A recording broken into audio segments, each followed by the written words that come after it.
السلام علیکم ورحمۃ اللہ وبرکاتہ۔ معزز سامعین، نبی پاک صلی اللہ علیہ وسلم سے ایک شخص نے پوچھا کہ یا رسول اللہ صلی اللہ علیہ وسلم، مجھے کوئی ایسا کلمہ بتائیے جو میں پڑھوں تو اللہ کا محبوب بن جاؤں۔ تو اللہ کے نبی صلی اللہ علیہ وسلم نے فرمایا کہ تم پڑھا کرو سبحان اللہ و بحمدہ۔ یہ ایسا کلمہ ہے جو اللہ تعالیٰ کو محبوب ہے اور اس کو کثرت سے پڑھنے والا اللہ کا محبوب بن جاتا ہے۔ اس کے علاوہ صحیح مسلم کی ایک حدیث ہے جس میں آپ صلی اللہ علیہ وسلم نے فرمایا کلمتانی خفیفتانی علی اللسان ثقیلتانی علی المیزان، کہ دو کلمات ہیں جو زبان پر تو بہت ہلکے ہیں مگر میزان میں بہت بھاری ہوں گے۔ تو وہ دو کلمے ہیں سبحان اللہ و بحمدہ سبحان اللہ العظیم۔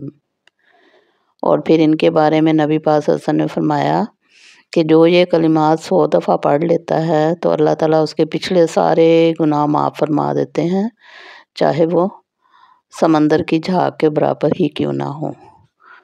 تو 5 منٹ بھی نہیں لگتے یہ پڑھنے میں تسبیح 100 دفعہ سبحان اللہ و بحمدہ سبحان اللہ العظیم۔